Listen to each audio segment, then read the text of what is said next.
I purchased them and I want to read them and then share them out. And so I actually have a journal that is all about limiting your social media use. And so it's about being really intentional with your time, and it's so easy to scroll. And so I sent over a couple of different things, and we decided that we would award this journal for this first class. And so we hope that it'll help you be more organized in your work life by giving you some good downtime to actually rest and relax. Because if you're like me, you feel like you're relaxing when you're scrolling on your phones, but a lot of times that drains our energy more. So we hope this journal will be helpful, and Miranda's going to handle all of the back end details on the giveaway, but we'll announce that, and we'll try to do more of that moving forward this year because I think that makes it fun. So we're happy to have y'all here. We have done Organize Your Life, really just kind of general home edition, and now this is the work edition. So if you came to that class, we hope to offer you some new fun information today, and that's why I wanted to see how many of you had attended in that class. You're welcome to put that in the chat, and then if there's any topics you would like to see us cover. My name is Abby Horton. I'm an assistant professor here at the Capstone College of Nursing at UA. I'm a registered nurse, a certified health and life coach, a former wellbeing ambassador for the Honors College, where I taught for 10 years, and one of your wellness class educators. So I teach about 30 classes for wellness, work life, and I also help with the wellbeing health screenings as my role in nursing faculty life. So I'm excited about that. And so please come sign up and see us. Please say hello if we're ever at the health screenings together. My contact information is abby.horton@ua.edu. And you're welcome to email me with any questions. Maybe you need a resource, or maybe you just want to connect or give feedback. You're always welcome to reach out to me, and I'll be happy to help you or to connect you to someone who can. So our goals are really to understand why we need to organize our life at work. Y'all probably already know that. You probably already feel that, probably because life feels either chaotic or overwhelming, and we all have periods of feeling that way.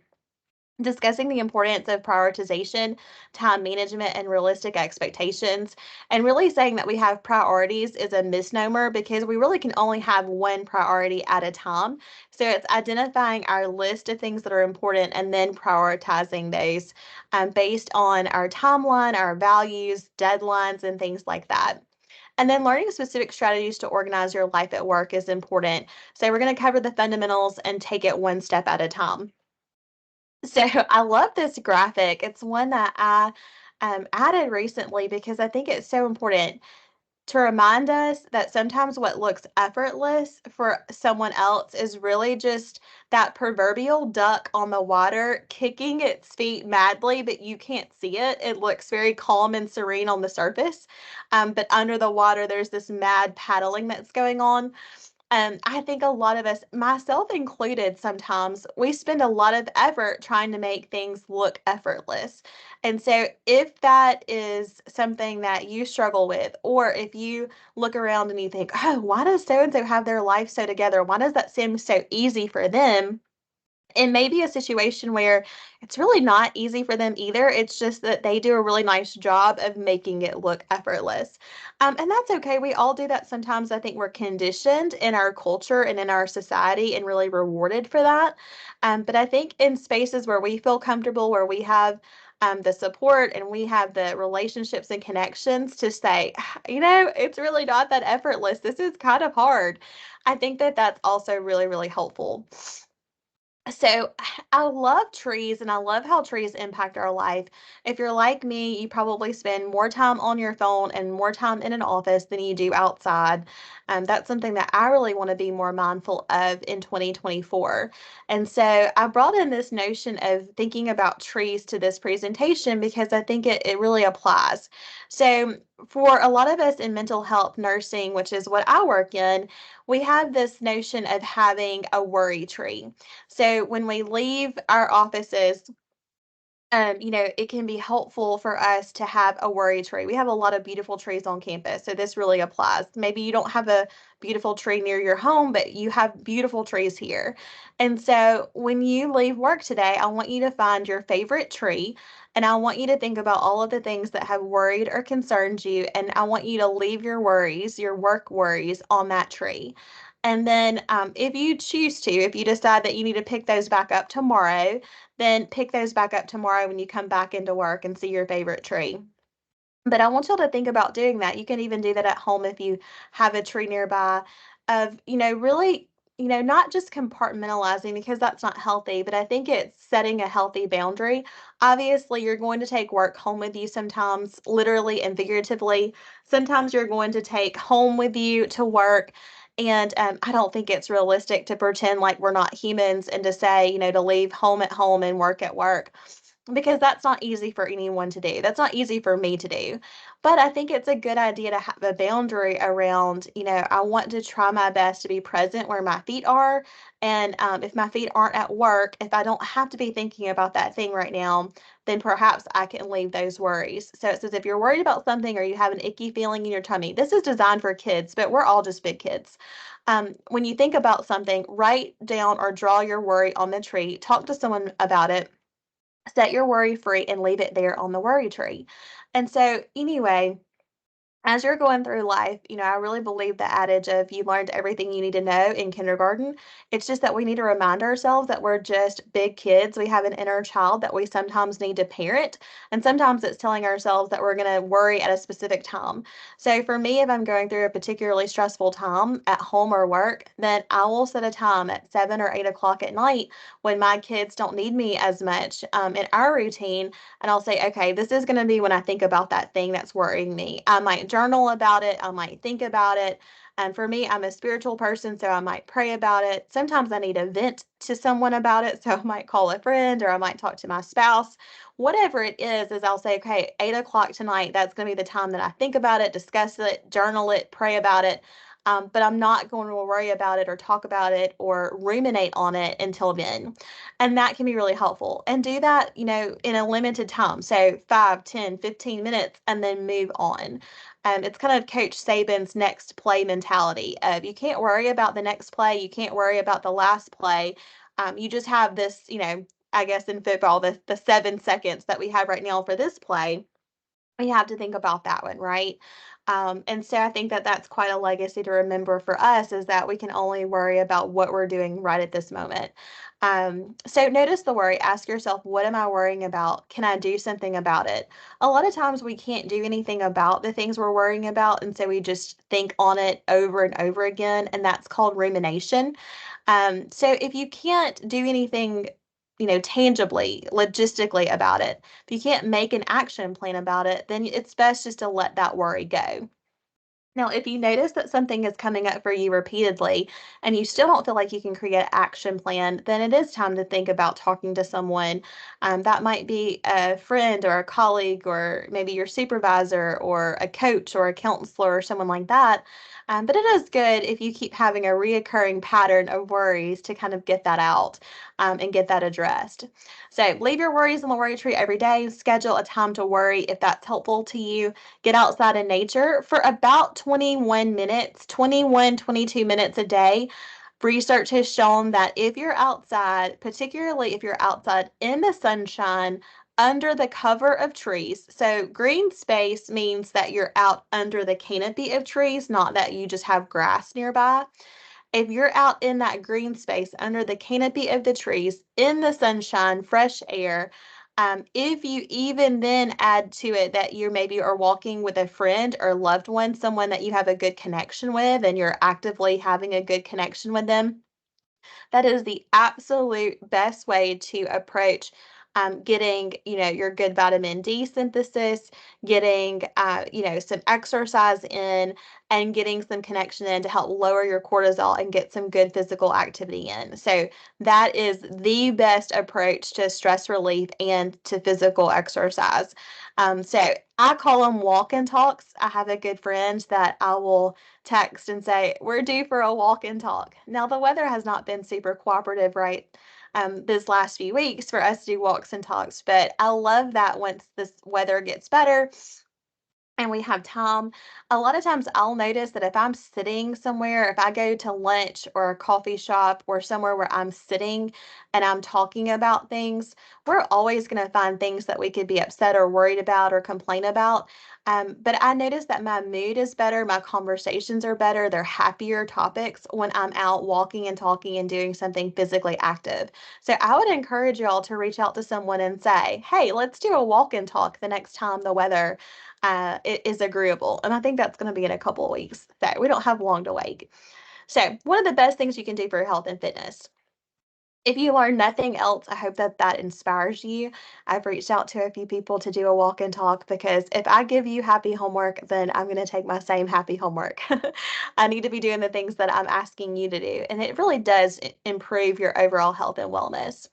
So, to get started, when we think about work, so much about what we want to organize or control or plan for in our work is really about having a better life outside of work. It's about feeling like we're in control of our work life so that we can enjoy our home life or our personal life. And so I always like to look at ourselves as we're a person first, we're human first, we're a professional. We are, maybe a partner. Maybe we're a parent. And so if we look at those kind of four P's, I'm a professional, I'm a person, I'm a partner, I'm a parent, what roles apply to you? Maybe you can think of some other roles that are really important. I think those are kind of 3 to 4 dimensions that you might, think about in yourself. And so we just sometimes think of ourselves as professionals or we think of ourselves as, having like our personal lives, but there's so much more to that. And if you want to lead a full life, I think sometimes it's setting those boundaries of your workday. For most of us, that's going to be probably 8 to 4:45, but we know that it bleeds into other hours, right? There are other commitments we have in the evening or on the weekends, or maybe our schedule is not 8 to 4:45. But make sure that you have a boundary set around that. When are my work hours? When are my off hours? And then see how you're spending that time. So I've really been checking in on my phone and looking at my screen time to see how I'm spending my evening hours. And I don't know that the screen time app is always the most accurate. Sometimes if you leave an app up running in the background, it's counting time for you. But I do think it's a good way for you to see, okay, how much am I spending on my phone? Another way to do that is to think about, using a timer when you're at work. How much screen time are you having versus how much time are you actually getting up and walking around? So when you think about how you want to plan your day, know your start and stop time, and then have a preferred planner or a calendar or a method to track the work that you're doing. So digital or paper or both is fine. I actually prefer paper, but so many of my meetings and things are scheduled via our Outlook calendar. So I use both. So what I will do is on Sunday night, I will sit down and I will take my Outlook calendar. And sometimes I don't want to look at my email because there might be a lot of emails from students or, things I need to attend to on Monday that I don't want to see on Sunday evening. But I will just very quickly go on the app to my calendar without looking at my email. It's possible to do and look at the calendar for the week. And then I will take my planner and I have one that has appointments. So every 15 to 30 minutes, I can put something in at 8:15, at 8:30, at 8:45, at 9 o'clock, because sometimes we are working in those 15 to 30-minute increments of time. And I will plan out my whole week from Monday to Friday, all of the meetings, all of the clinical days, all of the big projects that are due. I'll put those deadlines in. If I have a big deadline where I need to be able to work several hours on something, I will block that time out. And usually I do that a couple of weeks in advance, so that's already on my calendar. And then I put anything like office hours, faculty meetings, staff meetings, well-being classes, anything like that. And then sometimes, we have personal things. Maybe we are taking our lunch break and we're going to a doctor's appointment or a chiropractic visit or something like that. or we need to make a phone call during, those work hours because we just have something that we need to get scheduled, I will schedule those in too. So everything that you need to get done in a week needs to get scheduled on your calendar. If it lives on a to-do list, it's likely not to get done, right? It's probably going to keep getting recycled until it's more of an urgent emergency type situation. So you're going to use a weekly to-do list. I would encourage that, but you want to make sure that you have any projects, assignments, appointments, calls, meetings, anything that you've got to do, projects or anything like that. You want to make sure that those are all captured on your to-do list, but you want to then break it down and assign it to a day and a time. And I think that's really, really helpful moving forward. So then you're going to take your weekly to-do list and you're going to use a daily to-do list. So you're going to look and see, okay, where can I plug these things in? Some things are going to have to go on a specific time and day. Other things you've got some flexibility. And so just use your discretion. You're not going to get it quote unquote right the first time, but once you get your weekly to-do list broken down into a daily to-do list, then you can actually assign it. If you like using your calendar in Outlook, then put it on your calendar. Make those appointments with yourself.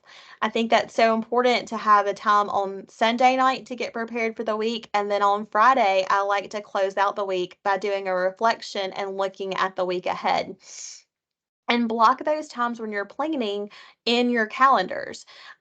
Teachers who teach K through 12 usually have a prep period so that they can plan and they can organize and they can update their list and their calendars and they can grade and all of those things. And while we're not all in a teaching role, we all have those kinds of components in our jobs, but we don't always give ourselves a planning period, right? And so I'm encouraging you to have a planning period during your work week and then maybe also on the weekend where that personal and professional really collide. And I'll tell you more about my Sunday night prep as we go through. And then what you're really doing by doing this is time blocking and prioritizing your most important task. So I pick 15 things every week that I want to get done for work. And I assign 3 things per day so that at the end of 5 days, I've done 15 things. There will be times where things come up and that, we have a snow day or a wintry weather day and we get a cancellation and things have to move around. So you have to be flexible with it or it's going to make you more stressed. But if you can pick 3 things a day, it doesn't mean that you're only going to do 3 things, but you're going to pick those higher kind of order tasks. You're going to pick the things that really, really need to get done. And then you might have, 5 medium tasks, or you might have, 10 small tasks that you also add in. You may not, but you might have a longer to-do list for the day. But if you've done those 3 things, you've had a really productive day. And then don't forget to also time block, just meaning that you're assigning a day and a time for self-care and wellness practices because that's just as important. It's not that we can be robotic about our schedule, it's that we really have to think about, if I'm going to enjoy my life, if I'm going to enjoy my work, and if I'm going to be healthy and cultivate wellness in my life, what are the things that I need to do or that I want to do to support that kind of lifestyle? And that's going to be different for everyone on the call. And so I think that's something we really have to kind of really be intentional about and think about. And what worked for you last semester? I live my life in semesters, but what worked for you last semester may not work for you this semester, and it likely won't. We all have different seasons of life. And so it's going back and saying, okay, this doesn't feel as good as it did. This doesn't work as well as it did. What do I need to adjust to actually make this better for me? And that's okay. So weekly prep. This is something that I tend to do. I'm going to share some of the behind the scenes that I do at my house. My last name is Horton, and I love alliteration. So I'm like, at the Horton house, we do these things. And we try to because it makes life a little easier. I have 5 kids, and so life was very hectic because I had 5 kids in 4.5 years, and they're all older now. They're preteen to teenagers, 11 to 16. But this is when I developed organizational kind of frameworks for what I needed to do at home because it was very overwhelming when they were little, and I had 4 kids in diapers at one time. And so these are the things that I started doing every day or every week that made my life a little bit more simple. And so on Friday, we call it Tidy Friday. So we make it very Southern and we say Tidy Friday. And that is when we do all of our tidying up of our common spaces. So that's where we reset things. That's where we take out the trash. That's where we take out and wash things that maybe don't get washed often. So our placemats, for example, or we put out new napkins for the kitchen area. We reset things like our soap dispensers. We make sure that all of our hygiene products are refreshed in the bathrooms, and that we've got paper towels where we need those, and fresh dish rags and all of that. And then we do like a quick vacuum and a quick tidy up. We throw an extra load of dishes on because we have to do a load of dishes in the dishwasher every day for a family of 7, as you can probably imagine. So we do like an extra run of dishes one day on Friday. And we do all of this on Friday afternoon when I get home from work. And so then we have pizza night. So that's a ritual. Building in these rituals and traditions are really good, and they're good not just for kids, they're good for us too, because we like to know what to expect. So we have pizza night every Friday, and we have for years and years. And so then after we're done with that, we have our Friday pizza night, and we move on with our weekend, right? So one of the things we do is on the weekend especially is we make our beds and we stay out of it. And that's kind of our mantra. We have a mantra for everything. Does this happen every weekend? Absolutely not. Did it happen when it was super cold? Absolutely not. But in general, we make our beds in the morning and we stay out of them so that we can feel more productive, and it's easy to lounge in an unmade bed. You don't always want to lounge on a bed that you just made. It's just kind of human nature. So that's something, if you want to be more physically active or more present with your family, make your bed, stay out of it, go do something that, gets you out of your room or gets you out of, kind of that kind of lounging in bed mentality. I think it's always good when you're feeling overwhelmed to start with a brain drain. So, kind of like a brain dump, make a list. Anything that's bothering you. It could be anything from you need to get your oil changed to, on my list right now, is I need to get the air in my tires inflated, because I keep getting a message from my car every morning that the tires are unequally balanced, and it's a new number every morning because it's so cold. So, that's on my list to do. Sometime this week, I need to check on that. It could be that. It could be that you need to schedule a doctor's appointment. You could need to reach out to a friend or schedule a meeting. It may be that you need to take an extra trip to the grocery store this week. Whatever is on your brain, just put it on a list. And then when you make that list, you're going to use those things to help plan your week and then to help plan your days. So you're going to schedule things like workouts if that's something that's important to you. A workout is just a walk in my book. If you're walking for 5 to 10 to 20 minutes a day, if you're not doing any exercise right now, we're doing a Couch to 5K program. It was the very first thing that I did in terms of health and wellness when I was a new employee, and it changed my life.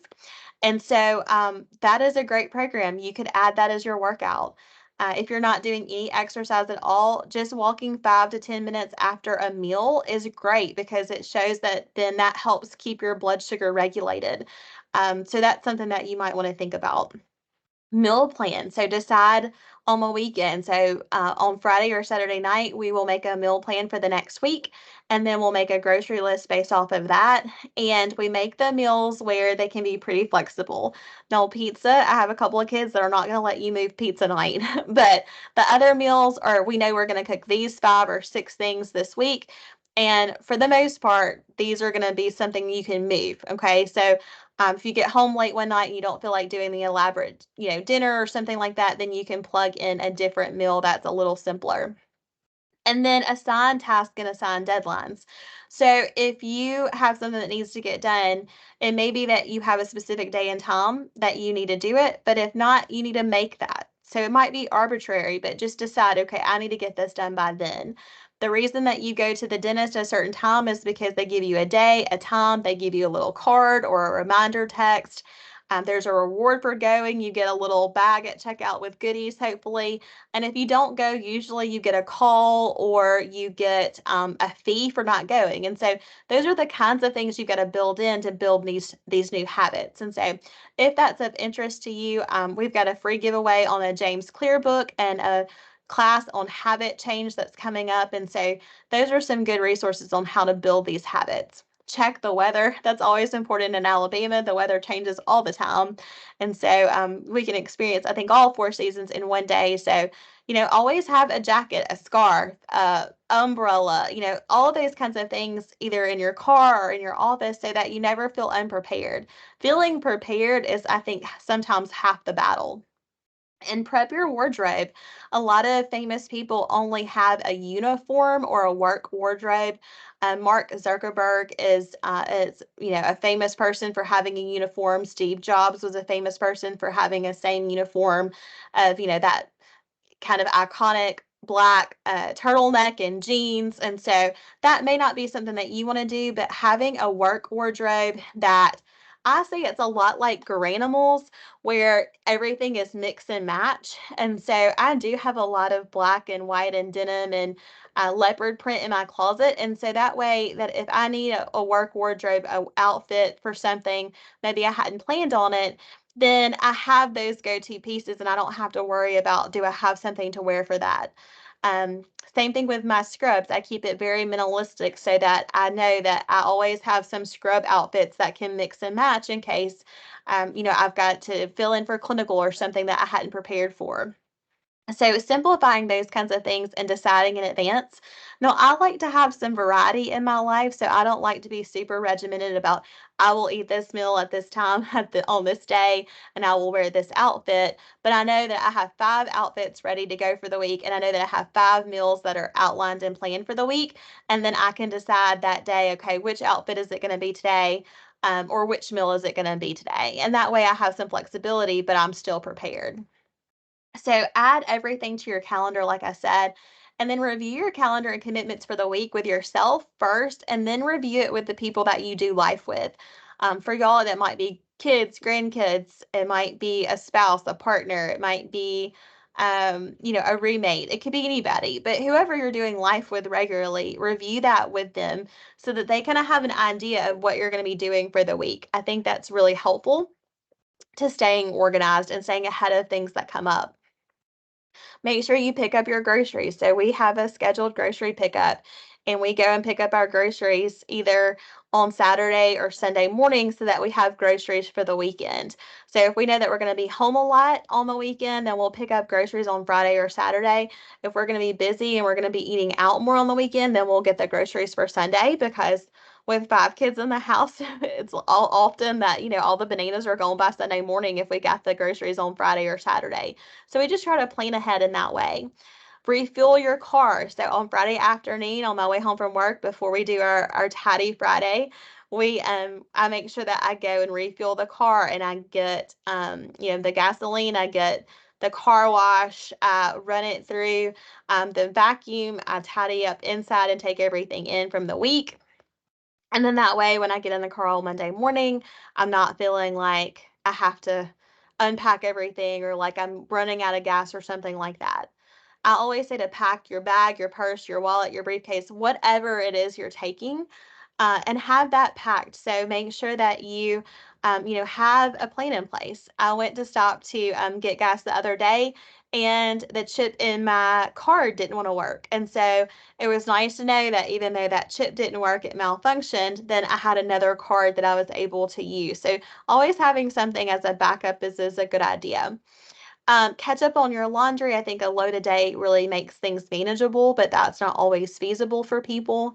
But laundry mountain is hard. It's hard to stay on top of laundry. So the more that you can get into a system and a routine, I think doing one load a day is really helpful. And I think having a clean and tidy home, for me, if your workspace at home or at work is cluttered, it really is kind of a sign that you're feeling overwhelmed. At least that's true for me and most of the people that I talk with. And so making sure your environment in all of the places where you are, whether it's home, work, your car, wherever you're spending a lot of time, make sure that it's visually uncluttered because that will add a lot to your kind of draining of your brain power. And then practice those wellness basics by resting. So the more of this that you do becomes a routine, The more automatic it is, the less you have to think about it. The less you have to think about it, the less calories you're burning, the less energy you're consuming, so that you don't have to think. Our Friday routine is probably our best routine at the Horton house. And so it goes like clockwork because everyone knows what they're supposed to do. Everyone does it. We put on a clock, we put on a playlist. It's been Taylor Swift on Spotify lately. The kids have voted, and we just do the routine, and then we can celebrate as our pizza night. So the more you automate, the less energy you burn. The brain drain, you're really listing everything and anything, thoughts, feelings, to-dos, tasks, projects, anything that you need to do. Those to-do lists but then become your way to categorize and prioritize the list, right? And so you're keeping track of your planner in your schedule, and you've got that visual reminder. Sometimes you need a sticky note. So I have sticky notes that sit beside my desk, and if I know that I'm going to need a reminder, then I just will grab my little box of sticky notes and I will put it somewhere visual so that I don't forget. Sometimes that means I even put a sticky note on my cell phone just because I know I'm not going to forget that. If I did forget it, I'm going to go back for it. And then I've got my sticky note to remind me of something that's really important. Clear the clutter, like I mentioned. I always take time at the end of the day to clear off my desk. Once a week, I'll get out, a dust rag, or I'll get out a cleaning wipe and I'll actually wipe off my desk and reset everything. And when I do that, I have a pile of papers that I'll go through for the week and say, okay, do I need to scan this? Do I need to file this? Or do I need to shred this? And I'll do that at that time. And I just think by clearing off that clutter, the physical, the mental, the emotional clutter in your life, it just makes room for more abundance, and it makes room for you to be able to actually rest when it's time to rest. Organize your time by learning to say no and don't overcommit yourself. Anyone who knows me in real life knows that I do say yes as my default. And that's something that I personally have to really work on, saying no. But you need to focus on your best yeses. So, where is your impact going to be best felt or utilized? And knowing what's important to you, knowing your values, knowing what your mission in life is, knowing what you really want to accomplish in your work and in your life will help you say no. The clearer I get on those kinds of things, the easier it is to say no, even though that's personally really, really hard for me. Creating rhythms and routines, which is what I've mentioned, a few examples of that just from my personal life. Those rhythms and routines work regardless of what time you get home. I don't get home on Friday at the same time every day, but once I get home, that rhythm and routine sets in, regardless if I get home at 3 o'clock or if I get home at 5 o'clock, the routine is the same. So I hope that that helps inspire you. And then that becomes your autopilot. This works better to me than a rigid schedule, because if you say, I'm going to start this, maybe you get home at 5:30 every day and you say, I'm going to start this at 5:30 and by 6:15 I'm going to be done and I'm going to be cooking dinner. Well, if you get home late or traffic is bad or the weather's bad and you get delayed or you have to make a stop, then when you get home, if you're late, then you're already off your rigid schedule, and that can be really defeating. And so if you just know, hey, I'm going to do these things in this order when I do get home, that's your rhythm and routine, and you don't feel like you're already behind. And then, like I said, once you've got your list in place, you're going to look at everything that has to get scheduled on a specific time and day, and then you're going to be able to pick your top three for each of those days. And you can pick personal ones as well, or you could pick ones on the weekend. And so you could have a list of more than 15 things to get accomplished in a week. But when you do that, I find it really does lend to momentum. So I might get three things done, and there may be three big things that I've been procrastinating or stressed about. When those things get done and off my plate, then I feel a little bit more inspired to take a break and then come back and get more work done. And so I think you will see the momentum build. And then there's a link here, more information if you want to get some more ideas about this kind of getting it on paper and out of your brain.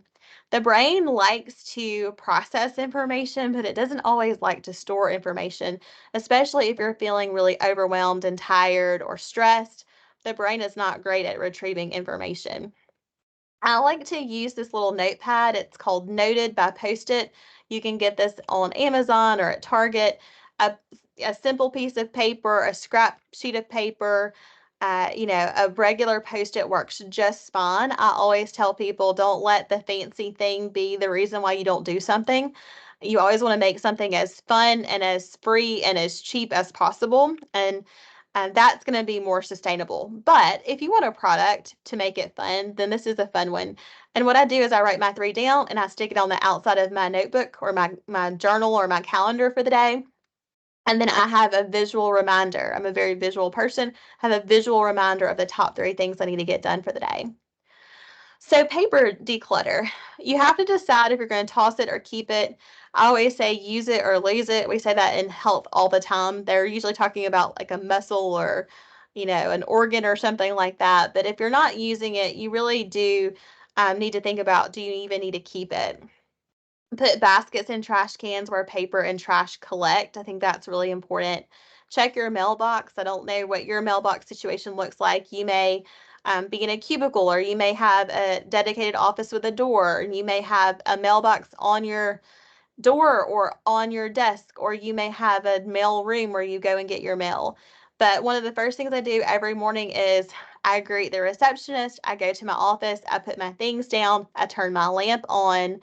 I let my computer start to coming to life. I always log out every day. I think that's a good practice. And then I'll walk to the mail room to see who all's there, say hello, grab my mail, and then I'll do my toss and sort in the mail room so I can scan or shred or toss anything I don't need to keep.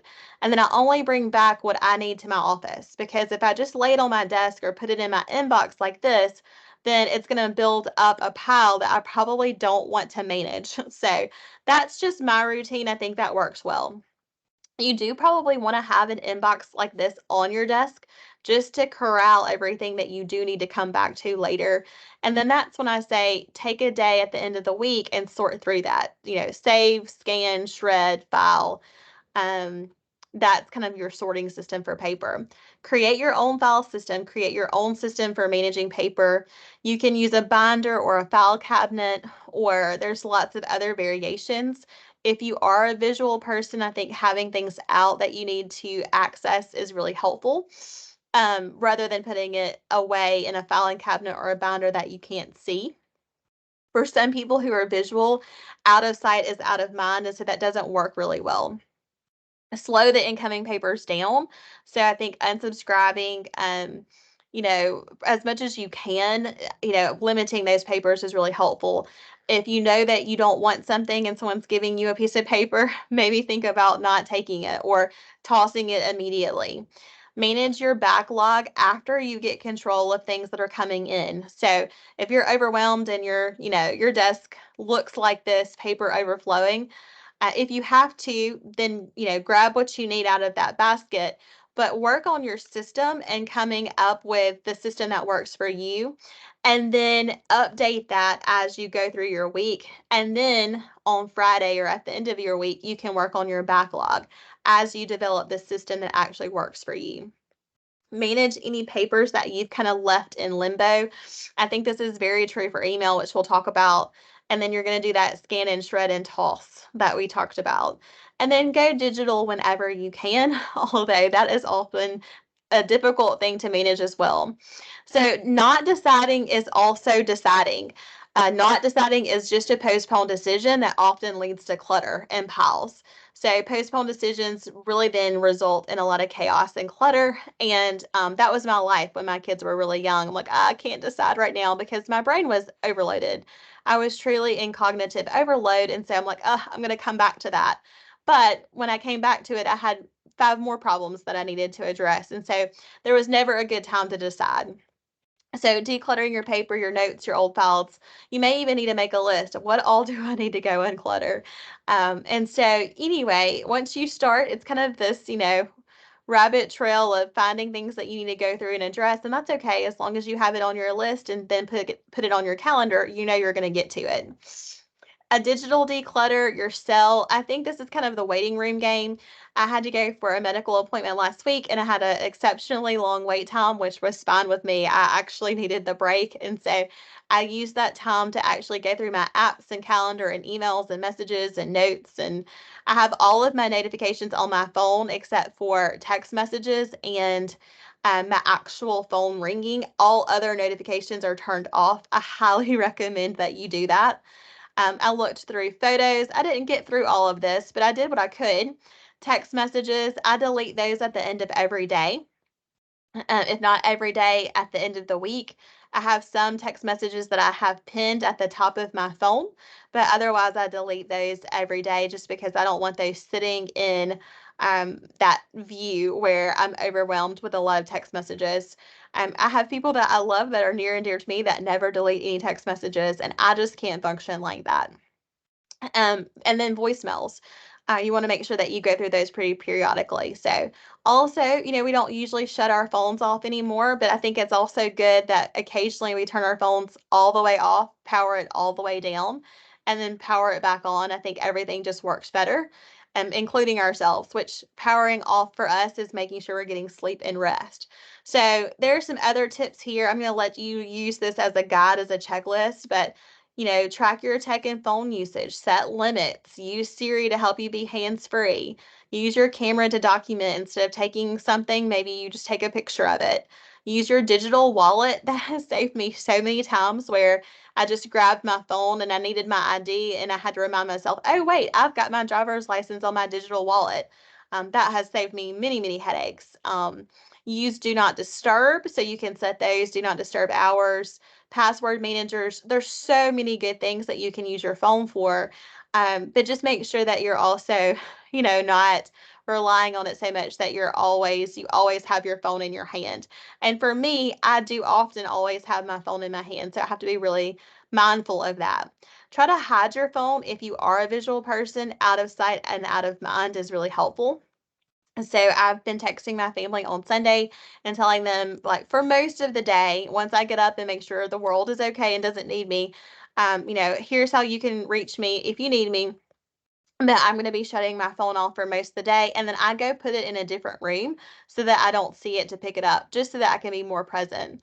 And then delete unused content. Again, do what's coming in now, like in terms of voicemails, text messages, photos, that sort of thing, and then address the backlog maybe once or twice a week.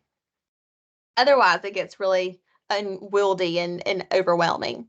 Manage your inbox. I think we have to stop checking our inbox frequently. Y'all probably have your Outlook open right now. If it were me, I probably would be answering email while I listen to this. But I think sometimes we need to get focused work done. We need to do that by actually closing our Outlook. So set reasonable times to check in. That's going to vary for everybody, but some people only check it in the morning, maybe at lunch, maybe mid-morning at lunch, afternoon, and at the end of the day, and then maybe once at night. I frequently have my Outlook open, but I don't think that that's the best option.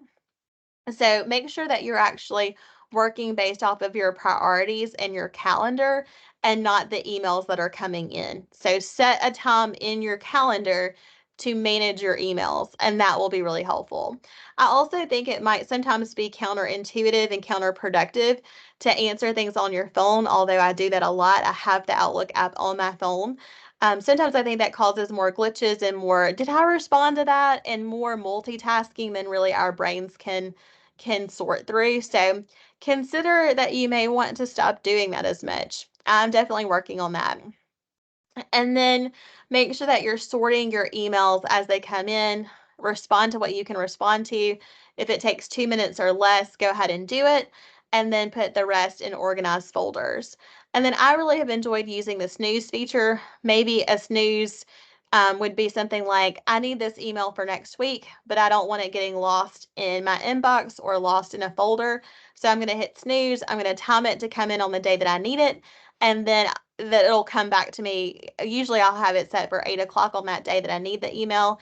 And then I've dealt with it. It's not clogging up my inbox, but I'm also not feeling overwhelmed by it. It's going to come back. Digital clutter, I try to get to zero every day. That has not happened in 2024, but that's something that's on my list for this week. And then ask yourself, do I need to send or receive this email? Sometimes it's just a phone call. I needed to get a quick update from someone yesterday, and instead of emailing them because there had been a long email chain, I just sent a quick text message and said, hey, is now a good time to get a 5-minute update on this thing? And so we had a great chat. I got to hear a fun update that I wouldn't have heard via email, and we got to connect. And I was like, "Ah, so glad that we did this instead of an email, right?" Everything does not need to be an email. Everything does not need to be a Zoom or a Teams call. Sometimes face to face and a traditional phone call are much more efficient. You just have to use your judgment call on that. So, do I need to keep this email? If so, file it. If you need to keep it, do I have a folder for it? Where would I look for this? That's one thing that I think is really helpful is when you're trying to decide where to put something, a tangible thing or a digital thing, where would you go and look for that thing first? That's probably where you need to file it or store it. Create folders, use your spam and label filters, have a good digital and email signature, especially for your app. Having your phone number, having like different contact information in your actual email signature saves people a lot of time by trying to find that information. So I highly encourage you to do that. Use your email signature to communicate off hours. Sometimes will send emails late at night, especially if it's been a clinical day because I haven't been in the office and I don't want to wait the next day. You can even use your timed messages so that you can schedule those messages to go during the normal work hours, which I think is really helpful. Using auto generated and pre composed replies, those nudge reminders, snooze, all of those things are great. Digitizing your Rolodex so that you have digital Outlook contacts. And then, like I said, the calendar to time block is huge. And then using your automatic away message can really be helpful as well. So I have this blue box here about unscribing from unnecessary emails, letting people know when you're out of the office, all of the good things, just some fun tips to include there. So I won't read everything to you on that box, but I hope you can use it as a checklist to make life a little easier for you at work so that you can enjoy your life. And then schedule an office workday. So I think every semester this is really helpful, either right at the end of the semester or right before a new semester, to just have a day to come in and just get your office in shape. Maybe you're going to redecorate it. Maybe you're going to clean your desk. Maybe you're going to shred papers or make copies or something like that. I like to do this in the evenings or on the weekend. I'm thankful that I have that flexibility and I can wear athletic wear or I can wear my jeans and my tennis shoes. And I come and just kind of do a reset of my office and get ready or wrap up the semester, whichever it is. Sometimes it's both. I'm finishing out something and I'm prepping for something else. But that's so important. Some of the ones that I love here for rewarding yourself for a job well done is just stop the incoming flow of things that you have to manage. Say no to swag and freebies. When you're scheduling meetings, think about scheduling meetings for 25 minutes to take a 5-minute break instead of having hour-long meetings. Usually, we don't need a full hour. If we're really strategic, we can get things done in 25 minutes. Organize your time, your tools, and your tech, and there's a resource here. I think it really all starts with getting everything out of your brain and onto paper. And then other organizing ideas. Never leave the room empty handed. So never leave your workspace without something that you need to go do, right? So if I'm going to leave my office, I'm a talker. So I'm probably going to get sidetracked by seeing someone in the hallway. So I need to go, if I need to run to the restroom, then I'm going to run to the restroom. I'm going to throw something in the shred bin. I'm probably going to go refill my water and I'm going to do a lap around the building to get the most out of that disruption or that time or that break so that when I get back to my office, I don't have to keep leaving and getting further delayed, right? If it takes 2 minutes, just go ahead and do it. Do one more thing. So when you're tired or stressed out or you're feeling like, I don't know what to do, just do one more thing and give yourself a break. And once you get that thing done, you might feel good enough to do one more thing after that. But just make sure that you're giving yourself ample time to actually take rest and breaks. This is not to encourage hustle culture. This is just to encourage you to kind of keep moving the carrot forward. So dangling that carrot of reward, but then knowing when you actually need it. Make sure that you're taking your dedicated breaks and your lunch breaks. I think that's important to get out and see people across campus and maybe go to fresh food or go, find a new restaurant in town and take a colleague or a personal friend to go to lunch. I think that's so important. Sometimes when we have the most to do, it's when we need the most breaks and rest. So Build that into your schedule as you're able. If you're dreading a task or an assignment or something, it's probably draining your energy more than actually doing the thing. So procrastination can really cause you to have dread and just a drain on your energy. So think about that. If you think about something more than you're actually working on it, it's time to just rip the band-aid off and do the thing. And I have to have that pep talk with myself. Create a later list. So there may be things that you can't handle right now. I have a long later list right now of things that I just don't have the brain capacity. I'm tired, after a long day. I just can't do those things today, but I know they're important. I'm going to put them on my later list and then just let them go until it's time to come back. So maybe you say Thursday afternoon, I'm going to review my later list and see what do I actually need to work on. That's so helpful, but it's only helpful if you schedule time to come back to it. Create your uniform. I talked about this earlier. Again, it just eliminates some decision fatigue, and then keep the essentials in your car, like I mentioned, your car, your office. So always having a jacket or an umbrella or a scarf or Kleenex or whatever it is you need is really, really helpful. Time management. I'm not going to read all of this to you, but I do want to say eat the frog. That's a quote that was attributed to Mark Twain, and it's do the thing that you don't want to do, the thing you're dreading, the first thing in the morning, and then you've had your first win of the day. That's kind of the notion of why we say make your bed first thing in the morning, because it's an easy thing to accomplish and you feel good about to start your day.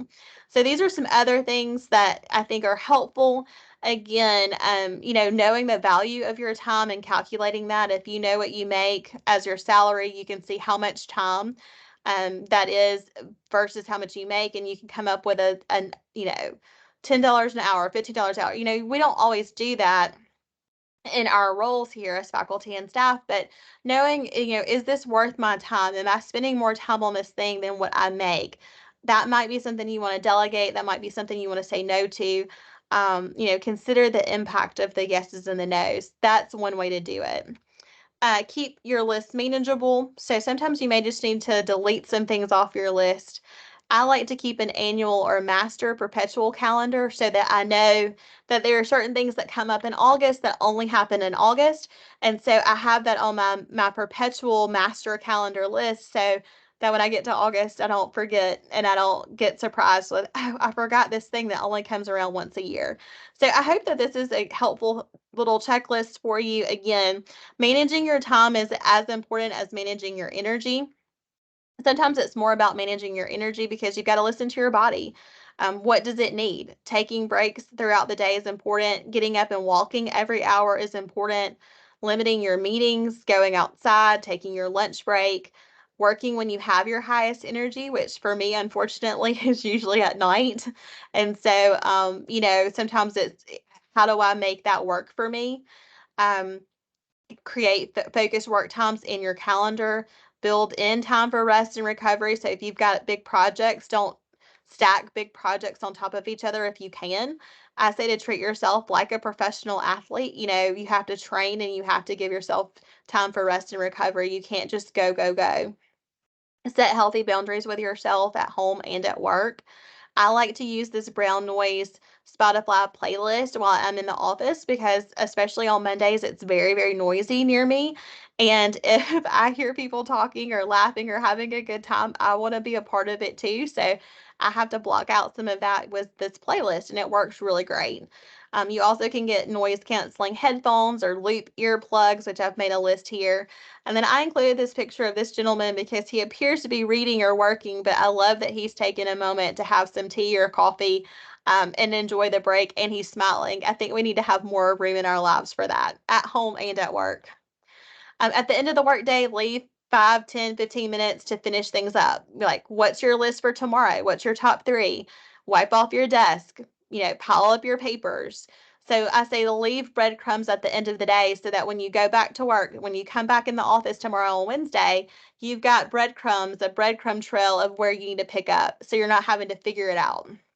Check your email one last time, clear your computer, desktop, shut it down, check your calendar for the next day, check your mailbox maybe one more time, and then look at your calendar, your to-do list, your action files, your inbox, all of that good stuff, and wrap up the day and really leave work at work.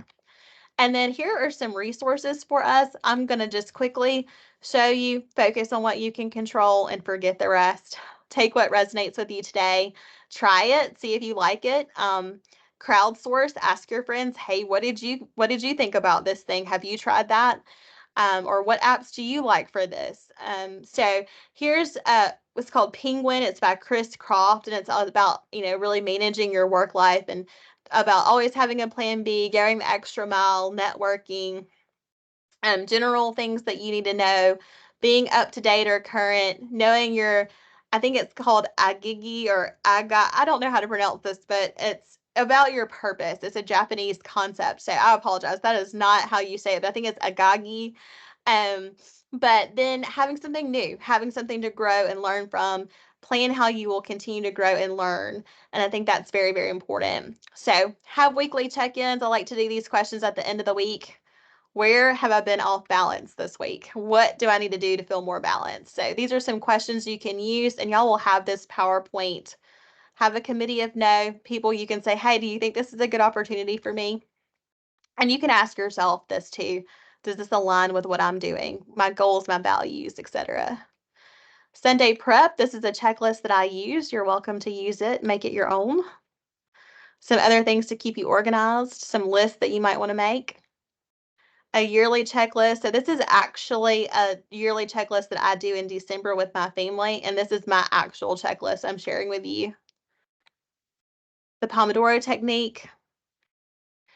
More information about what is your frog, know your finish line, and work backwards. What gets scheduled gets done. I've mentioned most of these things.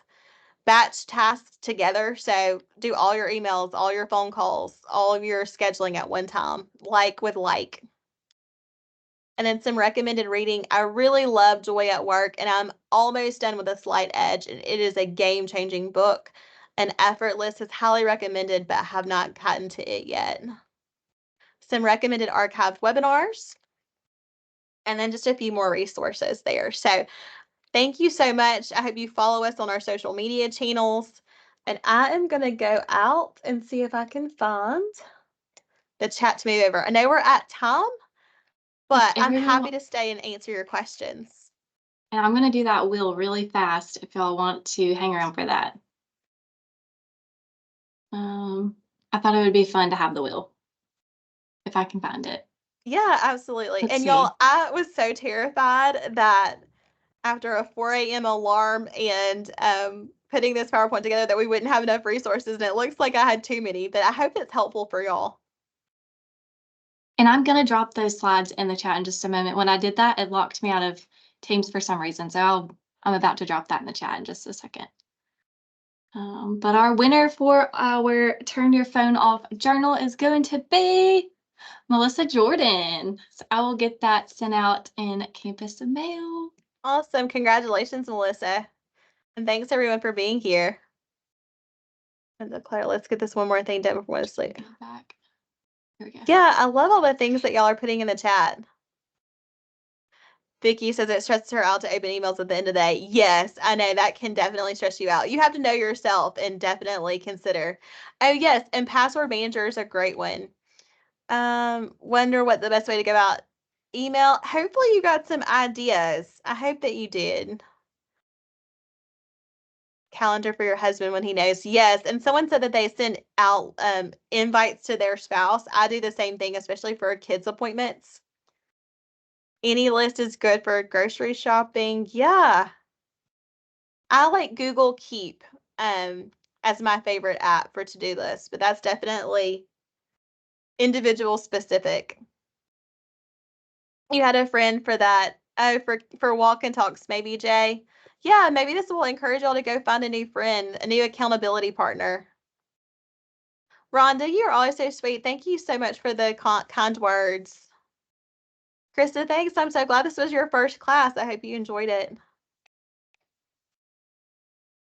Oh, I hope y'all are inspired to get organized. I love all this in the chat. I think I saw and answered most everything that y'all mentioned there. So thanks so much for being with us. We've had some record attendances lately. for our classes, and we always want to continue to improve and give you all the best value. So thanks for spending what was probably your lunch break with us. If you have any feedback or things that you'd like for us to teach on in the future, topics related to this, or just individual topics, maybe longevity or dysregulated nervous systems or any fun things like that. We do everything from medical classes to more of these wellness work-life balance classes. So we're happy to offer those kinds of topics to you, and we hope that you enjoyed this. Feel free to reach out. Marina just dropped the slides in the chat, and we hope that y'all have a great rest of your day. Go schedule a walk and talk with a friend. And I'll stay just to make sure there's no other comments or questions. Yeah, so if y'all are here, you're counted for your attendance. There's nothing else that you need to do. Yeah, y'all have a great day. Roll Tide, everybody. Thanks again.